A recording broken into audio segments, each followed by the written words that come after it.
Hi, everyone. Welcome to Spill the Tea Radio, where we interview awesome singer songwriters and those who influence their lives. Spill the Tea Radio explores the journey, creativity, and inspiration behind the songs. My next guest is a neo soul and R&B singer, songwriter, recording artist, and jazz pianist emanating from Toronto.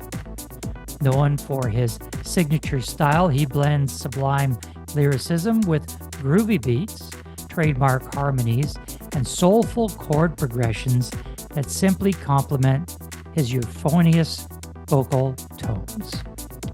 Attracting a growing fandom since his first two singles, Show You Off and Fruit Loops, Kromatix took his artistry to new levels with a slew of releases including Songs of Hope, Don't Waste My Time, and his first EP in 2021, Thoughts and Afflictions. So, let's spill the tea with Kromatix. Welcome. Hello. Thank you for having me. When we talk about genres, they're years gone by. Genres are very defined. There was jazz, there was country, there was soul.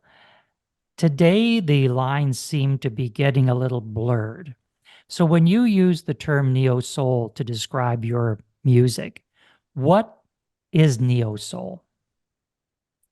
To me, neo soul is an amalgamation of the roots of certain genres that all kind of tiptoed around each other, but maybe never came together as uh, compact as neo soul. So I feel like neo soul derives a lot of their drum beats and styles out of hip hop, Mm. but then they take a lot of gospel nuances, jazz and blues nuances, and they kind of come together and R&B, and they just kind of formulate this really cool realm of music.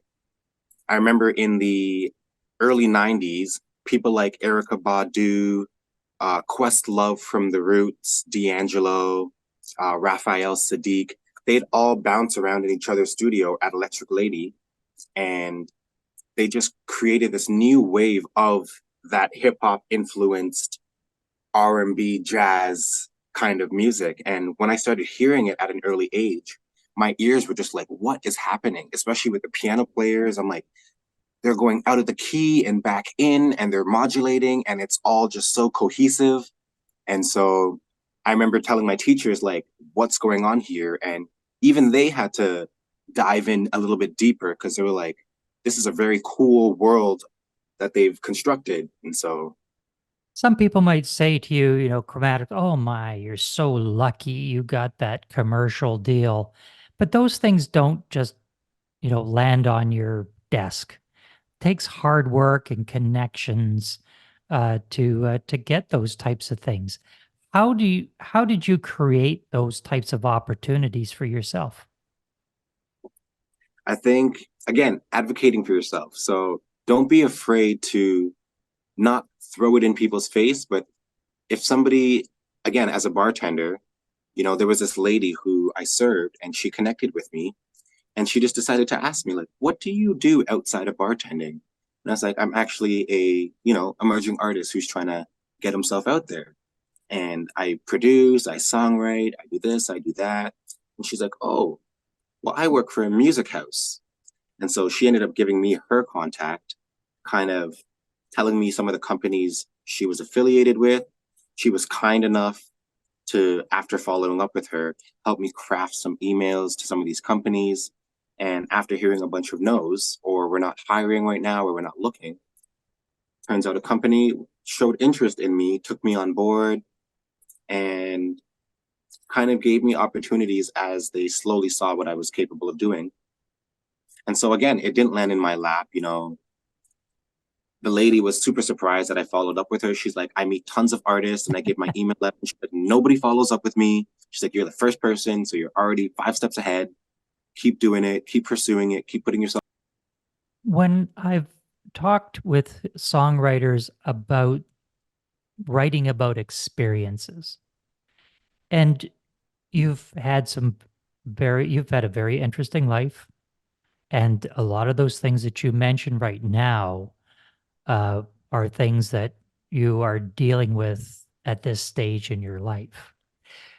Do you believe that that songs, great songs, are written from a position of experience, or do you think that songwriters can put on that cloak of the lion, as it was explained to me, the cloak of the lion, and write about something that they haven't really experienced themselves? I guess the best songwriter would be able to do both. It's almost like an actor being able to put themselves in somebody else's shoes or role and being able to convey that. And so I think if you can write from personal experience, that's amazing. And you'll definitely have people connecting with you on that. But if you can also write about fantasy or future or possibility or, chances, those are also things that, you don't experience. And so if you can paint a vivid picture that conveys that message, then in my eyes, you're a very successful songwriter. One of the things that is surfacing today is AI, artificial intelligence, and it is uh, being used in many, many different ways in different professions. How do you feel about artificial intelligence? How do you feel about AI in music and using AI to write music and write songs? Good question. I'm not too sure. I guess I haven't seen the full extent of AI abilities in music.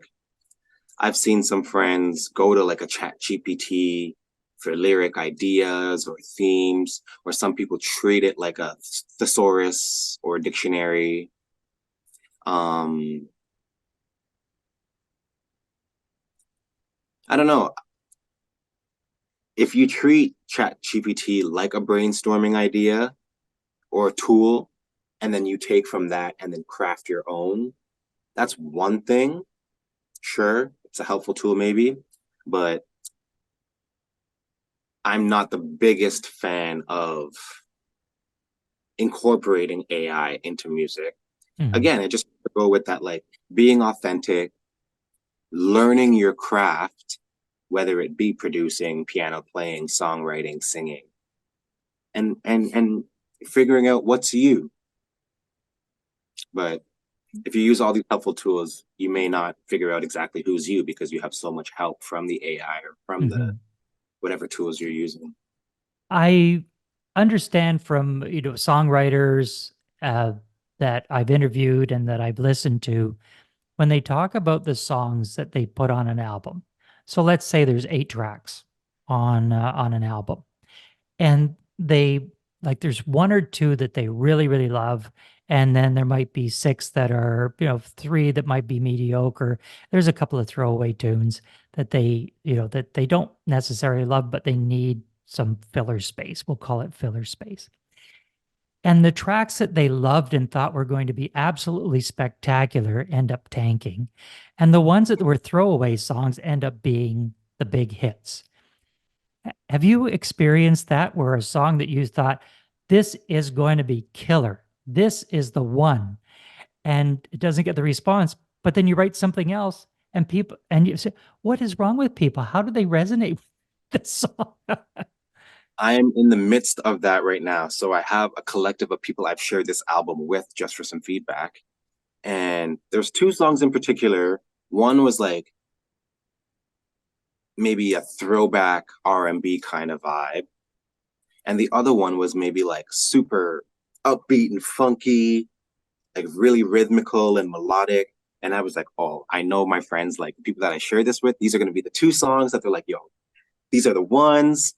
And it turns out it was the last song on the album, which was a song that was supposed to be upbeat. And the producer was like, I feel like this should be a ballad.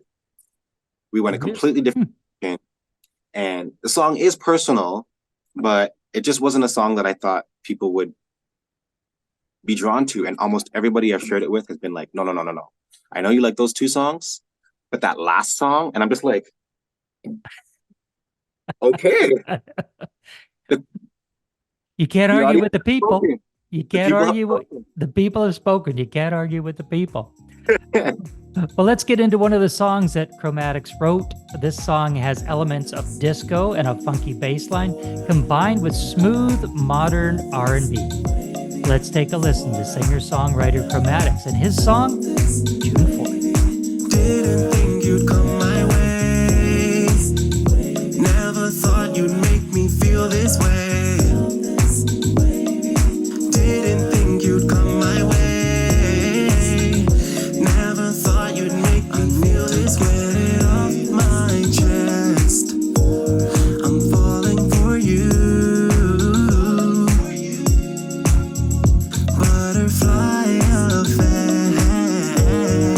Baby, come through. You've had my attention all this time. I realize it's you that's always on my mind. It's you.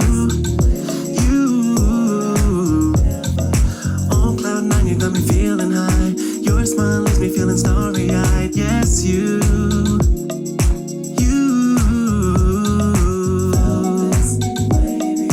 Didn't think you'd come my way. Never thought you'd make me feel this way. Didn't think you'd come my way. Never thought you'd make me feel this way. You caught me off guard. You want us more than friends. I've fallen so hard, swimming in the deep end. Oh, didn't think you'd come my way. Never thought you'd make me feel this way. Didn't think you'd come my way. Never thought you'd make me feel this way. It happened on June 4th. June 4th. It happened on June 4th. June 4th.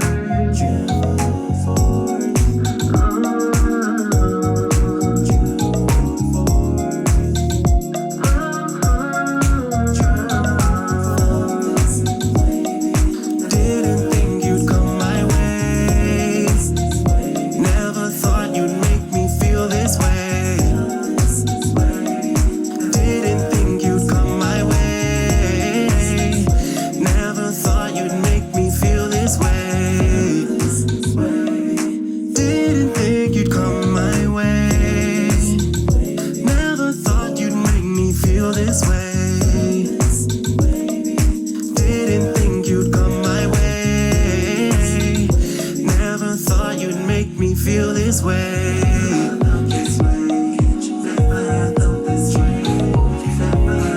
thought you'd make me feel this way. Didn't think you'd come my way. Never thought you'd make me feel this way. Didn't think you'd come my way. Never thought you'd make me feel this way. That was singer-songwriter Kromatix and his song June 4th. Kromatix, when you're writing this song, love the beat, by the way. It's a great track. No question about that one. I trust the other people said it was a great track too. You didn't have any dissidence on this one. What was the inspiration behind this song?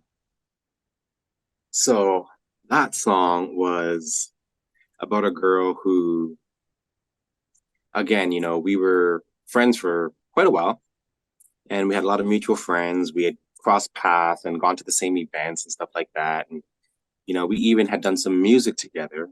But even in those times, she had a long-term partner. So it just wasn't a door that I ever opened. Mm-hmm. And after a while, we became buddies who like called each other on the phone all the time. And it was on June 4th where she was explaining to me how like she was having this crazy breakup with her current boyfriend, and how she was trying to get out and trying to get away and all this kind of stuff. And we ended up talking about we ended up somehow landing on the fact that I had a crush on her and how she had a crush on me. And I was just like, I honestly never thought you looked my way. Like, what? Like, I just thought this was kind of, kosher and chill. And we were friends and music friends and same mutual friends and whatever. And when she told that to me, we kind of began to explore that realm. Mm-hmm. But that pretty much would inspire the song, because I just remembered after the phone call, when I hung up, I looked on my phone and all I saw was the date, and it said June 4th. And I was like, that's a memorable day. I don't know why. And so I wrote that down in my little notepad. And when I got to creating the song with the buddy, I knew we wanted to go with something kind of upbeat and four on the floor. And I just remember singing, didn't think it come my way. And then I was just like, oh, June 4th. I'm like, that's what I want to talk about. And then it just kind of unfolded, and it was crazy. It was crazy. Mm-hmm. When I've produced shows, produced radio shows, produced television shows, we come up with a working title, and we say, okay, we're going to do this working title. Everybody hates it. There's nobody that likes it in the room, but it's a working title. Don't worry about it. We're going to explore real titles for whatever the project happens to be. And the more people say it, the more they end up with the working title, and that's the one we end up going with, instead of coming up with something that was, creative and thought-provoking. How do you come up with a name for an album when you've got this all this collection of different, songs and titles? How do you name an album? Oh, that's so weird, because this is my second EP that I'll be releasing. And my first EP, I remember my mentor at the time, I think it was the band, I think it's the Bleachers, or 1975. But a few of these artists had these like 2-part titles. So they'd have like da da da da da, semicolon or colon, and then the second half of the title. Mm-hmm. And so he thinks that's a very cool, artistic, authentic, taking the creative liberty into your own hands kind of idea, as opposed to just settling for the title of one of your songs. And so the first one was like Thoughts and Afflictions. What's the second part? I can't remember the second part, but when it came to Cosmic Love, I just remember the sound of the whole album kind of had this like outer space feel. And of course, I was diving into some themes of my relationships. And so I just remember going on Google and like typing in like universe words, space words to do with astrology or whatever it was. And I saw the word cosmos and cosmic, and I was like, ooh, I'm like, that just feels so appropriate. And then when I said Cosmic Love, it was actually, the working title was Cosmic Lover.